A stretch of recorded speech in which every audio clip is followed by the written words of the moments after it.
Hello' guys, কি খবৰ? আশা কৰোঁ আপোনালোকৰ সকলোৰে ভাল। আজি মই আকৌ এজন শিল্পী আপোনালোকৰ আগলৈ লৈ আহিছোঁ চিনাকি কৰাই দিবলৈ। আৰু এই শিল্পীজনে জুবিন গাৰ্গৰ গান গাই খুবেই ভাইৰেল হৈছে সামাজিক মাধ্যমত। আৰু তেওঁৰ এটা NK TVত হৈ থকা এটা ইণ্টাৰভিউ মই আপোনালোকৰ আগলৈ লৈ আহিছোঁ। তো খুবেই ভাল পাব আপোনালোকে চাই, মই খুবেই ভাল পালোঁ, সেইকাৰণে আপোনালোকলৈ লৈ আহিলোঁ। তো ভিডিঅ'টো আপোনালোকে সম্পূৰ্ণকৈ চাই থাকিব আৰু সকলোৱে লাইক কমেণ্ট শ্বেয়াৰ কৰি দিব, ঠিক আছে? তো ব'লক আৰম্ভ কৰোঁ। Okay, start.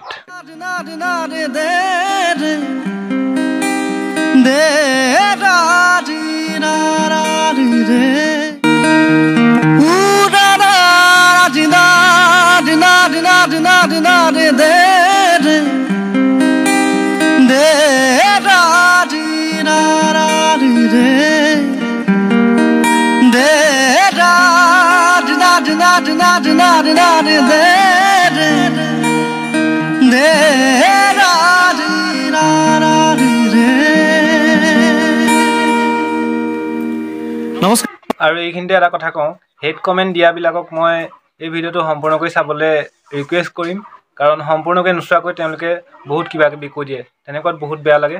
সম্পূৰ্ণকৈ চাব, তাৰপিছতহে কমেণ্ট কৰিব, ঠিক আছে?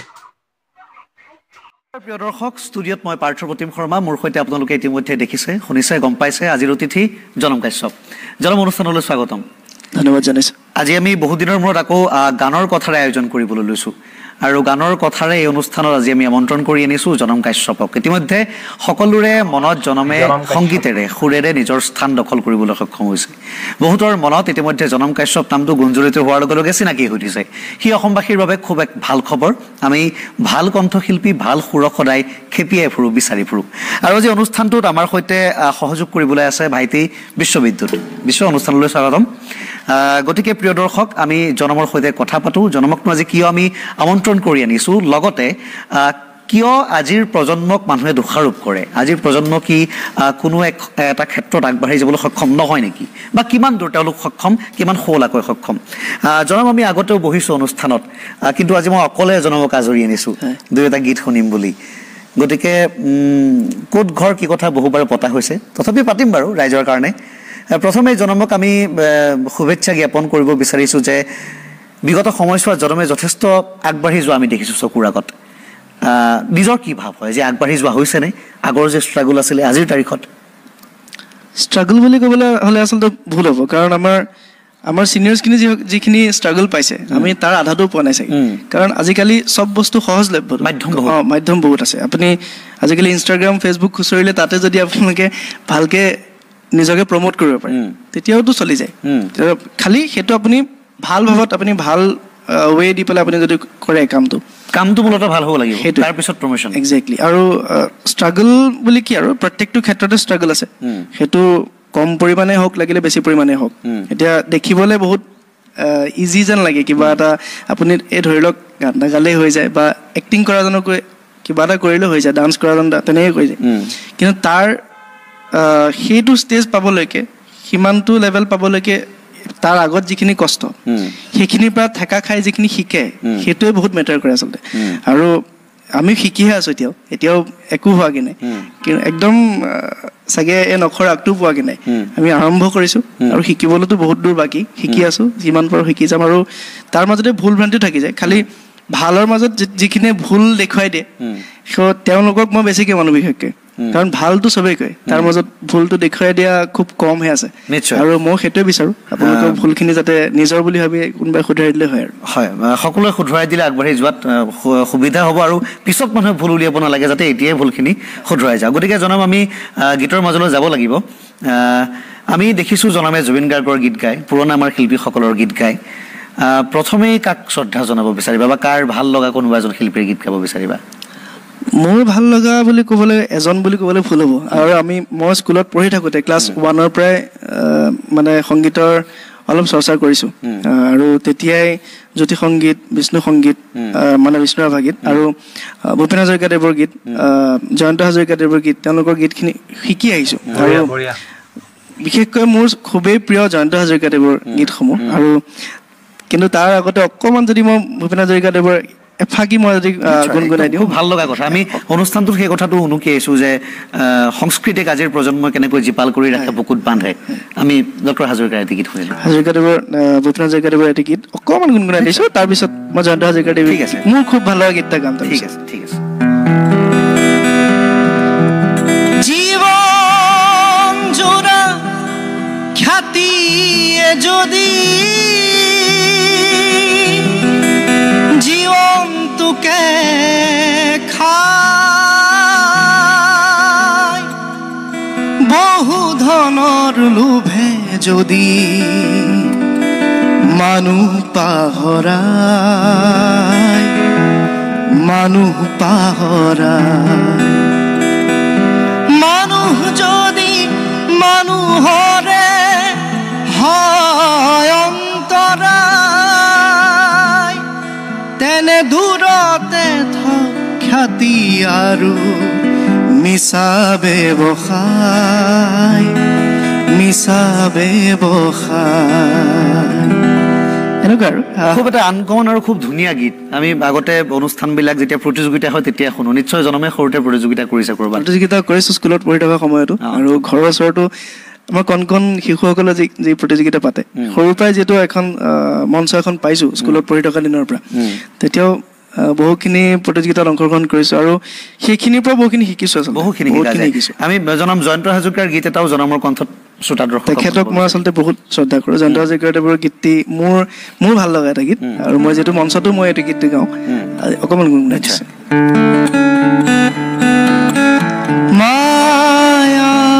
মায়াময় ৰূপালী জোনা ছায়া ঘন সৰলৰে পায় জিৰ জিৰ জিৰ জুৰিৰে পাৰ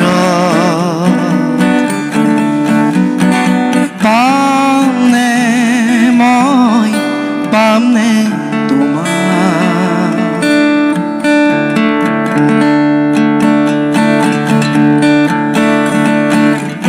কাবেৰীৰ পাৰে পাৰে গংগাৰ তীৰে তীৰে জীৱনৰ পথে পথে বৰ্ষা শৰততে যাত্ৰা বিচৰাৰে তোমাকেই বিচৰাৰে মায়াময় ৰূপালী জোনা পামনে মই পামনে জয়ন্ত হাজৰিকাৰ গীতসমূহে মই মন কৰিছোঁ তুমি যেনেকৈ ক'লা খুব প্ৰিয় গীত নৱপ্ৰজন্মৰ বা তোমাতকৈ মোতকৈ বহুত সৰু ল'ৰা ছোৱালীয়ে কিন্তু আঁকোৱালি লৈছে ইয়াৰ অন্যতম কাৰণ মই ভাবোঁ খুব মেলোডি তুমি কি ভাবা মেলোডি আৰু লগতে আধুনিকতাৰ অলপ বিশেষকৈ প্ৰভাৱ বিদ্যমান আছে অৰ্থাৎ জয়ন্ত হাজৰিকা যি সময়ৰ মানুহ গীতবোৰ শুনি যেন সেই সময়ৰ নহয় আজিৰ বহুতে কৰি থকা তেনেকুৱা গীতৰতো জয়ন্ত হাজৰিকাৰ প্ৰভাৱ দেখা যায় গতিকে জনমে সেই সৰুতে প্ৰতিযোগিতাৰ কথা কৈছিলে এতিয়া আমি যদি ঘৰখনৰ কথা চমুকৈ আকৌ এবাৰ দৰ্শকৰ বাবে কওঁ মই একদম গাঁৱৰ ল'ৰা মই যোৰহাটৰ এখন সৰু গাঁও বালিগাঁও আৰু বালিগাঁও জানখনত মোৰ ঘৰ আৰু ঘৰত মা দেউতা মই আমি তিনিজনেই কিন্তু মোৰ বৰদেউতাৰ ঘৰ দুজন বৰদেউতাৰ ঘৰৰ লগতে আৰু আমাৰ সৰু পৰিয়াল বুলি ক'বলৈ গ'লে ভুল হ'ব আমাৰ যৌথ পৰিয়ালৰ দৰে আৰু মানে এই মন গ'ল আজি পাছফালে ভাত খাইলোঁ ৰাতি তিনি ঘৰে মিলাই তেনেকুৱা হয় মানে আমাৰ সেই অকলশৰীয়া হেৰিটো অভাৱটো আমি মানে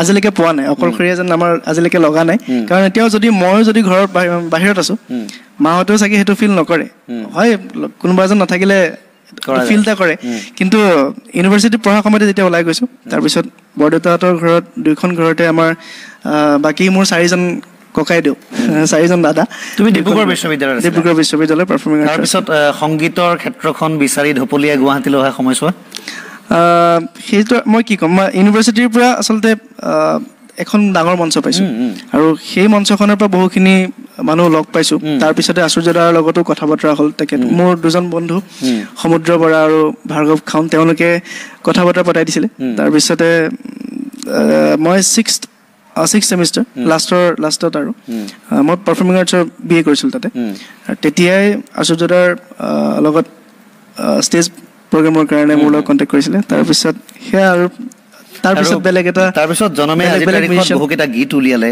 আহিন হৈ খুব সুন্দৰ গীত পাগল মন এটা ডান্সিং নাম্বাৰ আৰু কাম কৰি আছে গীতৰ গতিকে আচুৰ্য বৰপাত্ৰৰ কথা যেতিয়া ওলাল শেহতীয়াকৈ আচুৰ্য বৰপাত্ৰৰ ফাগুন খুব সুন্দৰকৈ হৈ আছে এটা ডাঙৰ টিম ৱৰ্ক আমি ইতিমধ্যে অনুষ্ঠান কৰিছোঁ এনকে টিভিত গতিকে জনমে যিহেতু আচুৰ্য বৰপাত্ৰৰ লগত আছে এটা খুব সেই ফাগুনৰে চৰ্চিত গীত শেহতীয়াকৈ জনমৰ কণ্ঠটো খুব চৰ্চিত হৈছিল সেই গীতটো অকণমান শুনো নেকি কিন্তু তাৰ আগতে কৈ লওঁ যে মঞ্চত মই ভুলকে পৰিৱেশন কৰিছিলোঁ এটা ৱৰ্ড মই ভুলকে কৈছোঁ পলৰীয়া কৈছোঁ মই কিন্তু পৰলীয়া হয় একচুৱেলি কি হয় সেইটো দাদাই কৈছে মানে আমাৰ গানটো যেতিয়ালৈকে ৰেকৰ্ডিং হোৱা নাছিলে তাৰ আগলৈকে আমি যেতিয়া বহি আছিলোঁ তেতিয়া আমাৰ সেই ৱৰ্ডটো অকণমান খোকোজা লাগি আছিলে যিহেতু এৰা পলৰীয়া হয় নে এৰা পৰলীয়া হয় তাৰপিছত চাই মেলি আৰু পাপলুদাই যিটো ইমান ধুনীয়াকৈ লিখিছে আৰু হৃদয়দাই মিউজিক কৰিছে ইমান ধুনীয়াকৈ অঞ্চুদাই কম্প'জ কৰিছে আৰু দাদাইটো ইমান ধুনীয়াকৈ গাইছে আৰু ফাগুন প্ৰজেক্টটোৰ কথা ক'বলৈ গ'লে আমি সৌভাগ্য চাগে এনেকুৱা এটা ইমান ডাঙৰ এটা প্ৰজেক্টৰ লগত আমি জড়িত হ'বলৈ পাইছোঁ বিশ্ববিদ্যুৎ তেখেতো মিউজিকৰ লগত জড়িত হয় আৰু সেই আমাৰ গোটেই টীম আপুনিও গৈছিলে তো সেই আমাৰ ফাগুনৰ গোটেই টীমটো মানে নতুনকৈ চব কাম কৰাৰ নিচিনা হৈছে মোৰ বন্ধু আছে তেওঁলোকে নতুনকৈ ডিৰেকশ্যন কৰিছে নতুনকৈ মিউজিক কৰিছে মোৰ এটা আহিবলগীয়া এটা ব্যৱস্থা কৰা হৈছে ছবি আঁকিছে আৰ্ট কলেজৰ ফাগুনৰ আপাখিনি জনমৰ কণ্ঠেৰে আচুৰ্য বৰপাত্ৰৰ ফাগুনৰ আপাখিনি বা টিম আচুৰ্য বৰপাত্ৰৰ ফাগুনৰ আপাখিনি জনমৰ কণ্ঠেৰে এবাৰ এইটো আমাৰ ফাগুন টিমৰ ফালৰ পৰা একদম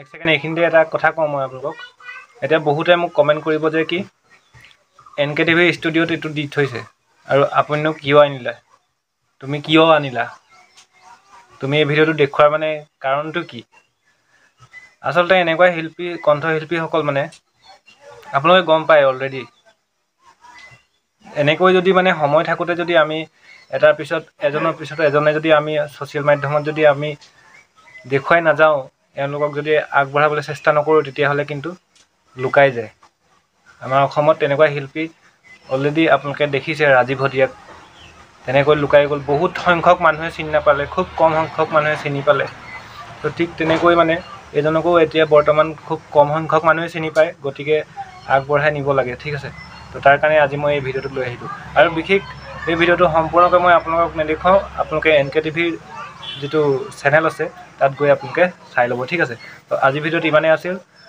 কেনেকুৱা পালে ভিডিঅ'টো সকলোৱে কমেণ্ট কৰি জনাব আৰু সকলোৱে শ্বেয়াৰ কৰিব বুলি মোৰ আশা ঠিক আছে আজিলৈ আহিলোঁ বাই বাই থেংকছ ফৰ ৱাচিং জয় আই অসম